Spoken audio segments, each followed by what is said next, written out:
Everyone, અત્યારે આપણે મલાવ ગામ તાલુકો કાલોલ પંચમહાલ જિલ્લાના એક બહુ પ્રસિદ્ધ સમાધિ મંદિર કૃપાલુ સ્વામીજીના સમાધિ મંદિર પર ઊભા છે।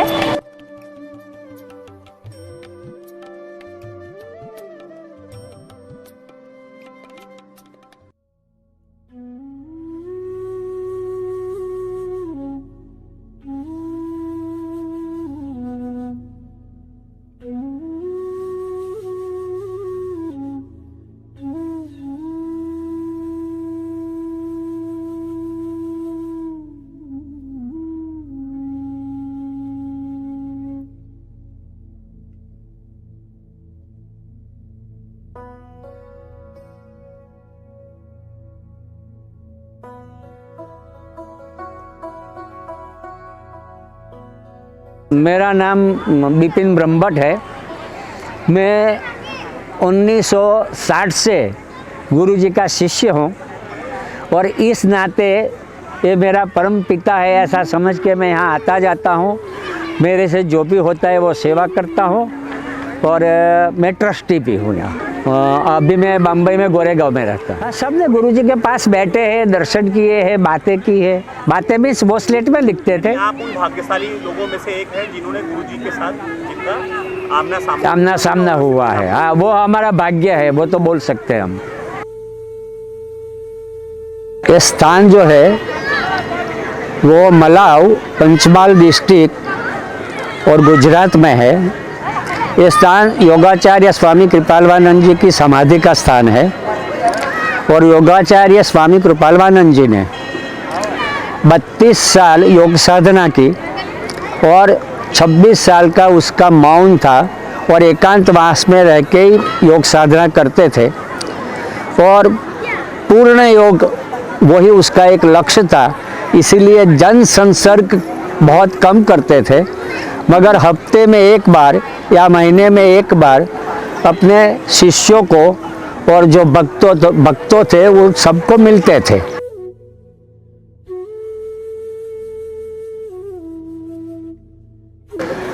योगाचार्य स्वामी कृपालवानंद जी डभोई गांव के थे और डभोई से वो पहले बम्बई गए और बम्बई में एक अजनबी योगी से उसकी मुलाकात हुई।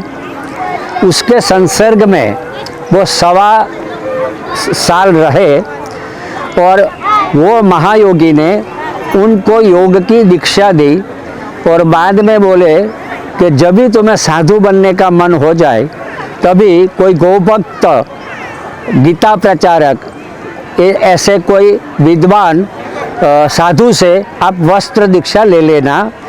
और उन्होंने नर्मदा के तट पर इंदौर वासना नामक गांव है, वहाँ स्वामी शांतानंद जी महाराज से वस्त्र की दीक्षा ली और वहाँ से उसकी साधु की दीक्षा चालू हो गई।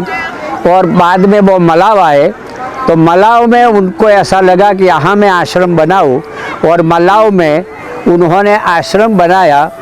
और वो समय स्वर्गस्थ अंबालाल ईश्वर भाई पटेल और गांववासियों ने वहाँ अच्छी सगवड़ दी।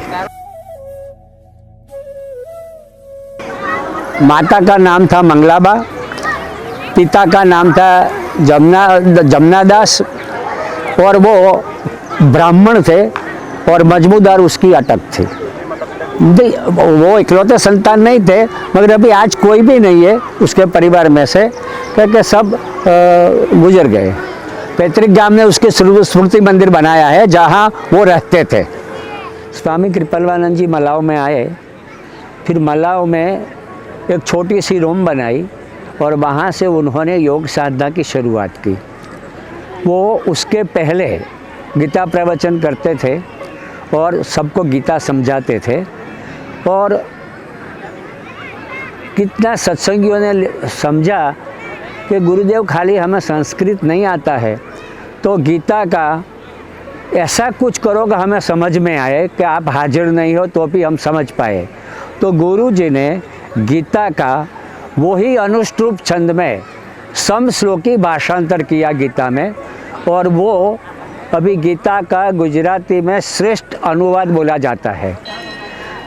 फिर गुरु जी जब साधना के अलावा जो समय मिलता था वो समय में अपना योग का अनुभव के आधार पर योग के पुस्तक और भक्तों को प्रेरणा मिले, इसीलिए वो एक साहित्य लिखते थे।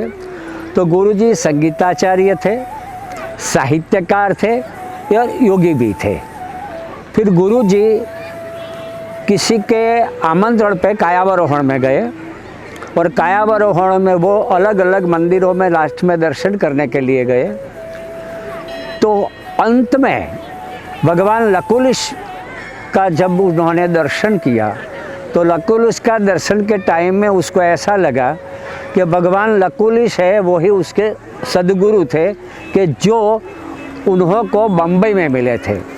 और फिर अपने साधना खंड में गए तो वहाँ भगवान लकुलिश और विश्वामित्र मुनि का उन्हों को आदेश मिला कि ये तीर्थ का तुझे पुनरुद्धार करना है और एक नया मंदिर का निर्माण करना है।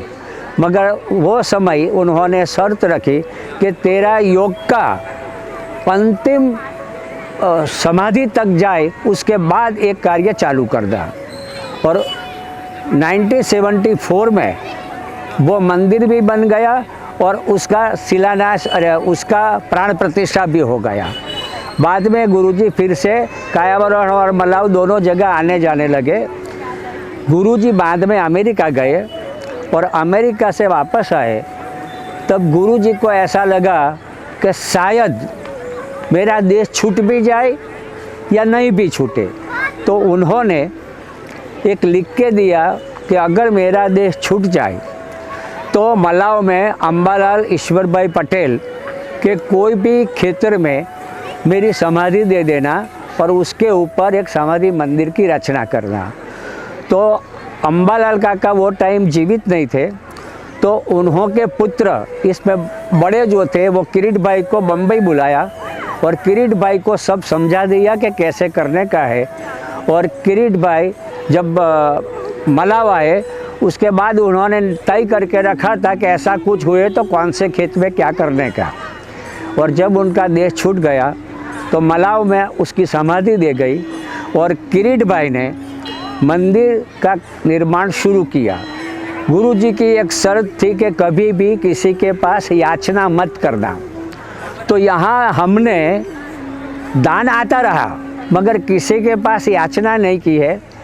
और एक शर्त दूसरी थी कि समाधि मंदिर में किसी की भी तख्ती नहीं लगेगी कि हमने दान दिया है। मगर भाविक भक्तों ने, भाविक शिष्यों ने ये सब पूर्ति कर दी और मंदिर का 2016 में प्राण प्रतिष्ठा महोत्सव हुआ। मंदिर में बेजमेंट में गुरुदेव का स्वयं का मूर्ति है और गुरुदेव के बिल्कुल ऊपर भगवान लकुलिश का है और बाजू में राधा पुरुषोत्तम का है और ब्रह्मा जी का है। तो मंदिर में वहाँ ही एकेश्वरवाद हो जाता है और गुरुजी एकेश्वरवाद में ही मानते थे। वो शिष्य को प्रेरणा देते थे।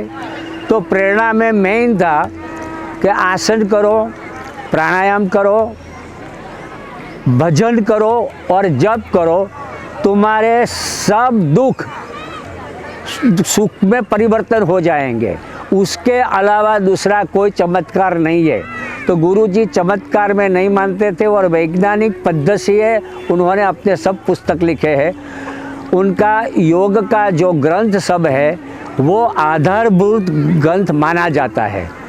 और किरीट भाई ने और उसके कुटुंब ने और दूसरे गुरु भक्तों ने सब ने मिलके ये मंदिर का निर्माण किया है। किरीट भाई का देह 1 साल पहले छूट गया है मगर उनके जैसा भक्त जो गुरु को जो वचन दिया था वो वचन के लिए अपनी पूरी ज़िंदगी अंदर दे दी। और अभी उन्हों के ही भाई जीतू भाई, नवीन भाई और दास भाई तीनों अभी मंदिर में पूरी सेवा देते हैं और केवल सेवक भाव से सेवा देते हैं।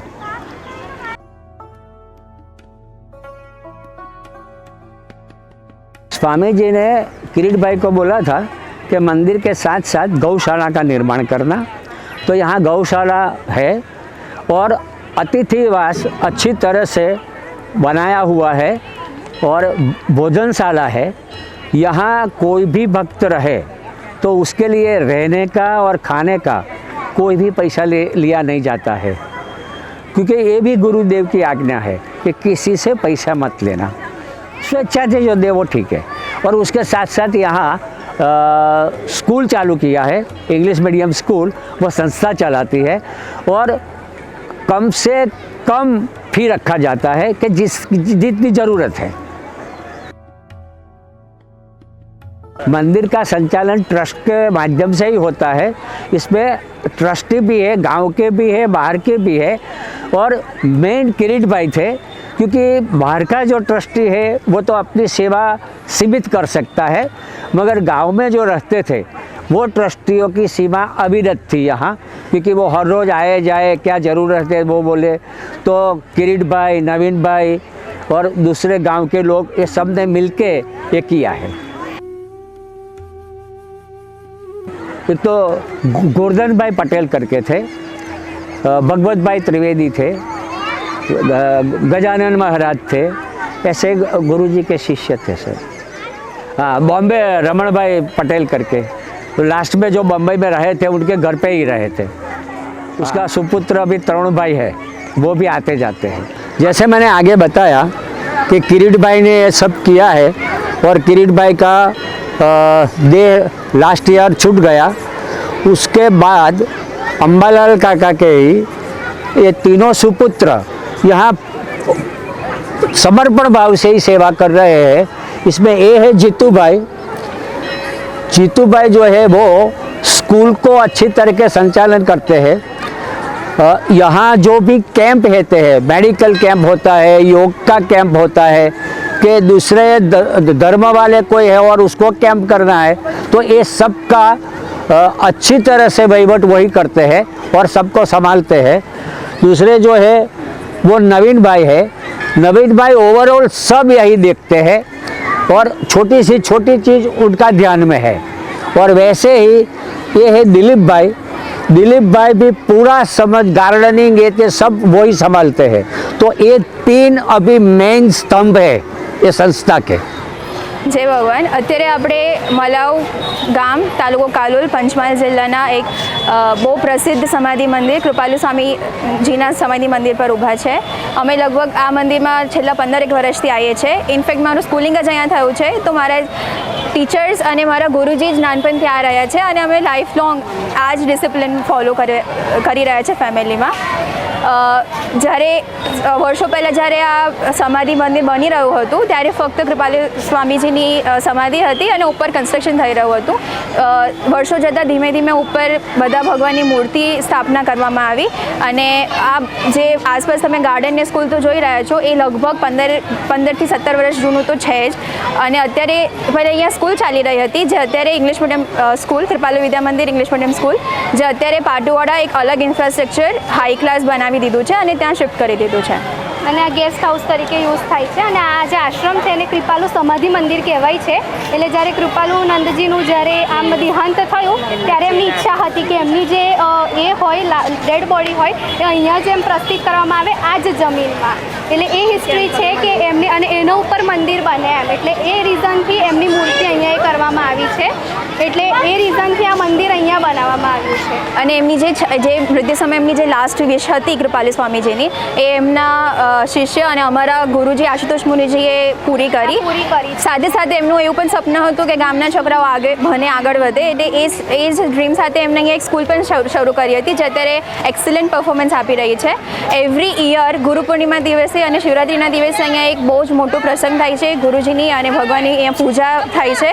બધા જ લોકોને ઓપન ઇન્વિટેશન હોય છે, બધા લોકોને આમંત્રણ હોય છે પૂજામાં બેસવા માટે। આવે છે એક બહુ સરસ ડેકોરેશન અને સરસ મેનેજમેન્ટ હોય છે અને ભગવાનની પૂજા ભજન કીર્તન સાથે અને પ્રસાદી સાથે આ દિવસનો એક અહીંયા ઉજવવામાં આવે છે। And it's a memorable day for us. હું પોતે અત્યારે અમદાવાદ રહી છું, આ બેન પણ અમદાવાદ રહે છે, બટ વી મેક શ્યોર કે અમારાથી પોસિબલ હોય તો અમે આ દિવસે આ લાવો લેવા માટે અમે અહીંયા આવીએ and we try to spend at least 5 to 7 hours જેટલા અવર્સ પોસિબલ અમે આ દિવસે અહીંયા રહેવાનું પ્રિફર કરીએ અને કોશિશ અમારી એવી હોય And છે. અહીંયા એવરી ગુરુ પૂર્ણિમાના દિવસે જે ઉપરની ધજા છે એ બદલવામાં આવે છે. એવું વર્ષોથી એવું ચાલી રહ્યું છે. જ્યારે મંદિર નહોતું, ખાલી કન્સ્ટ્રક્શન ચાલી રહ્યું હતું, ત્યારથી જે ધજા દર વર્ષે ચેન્જ થાય છે અહીંયા.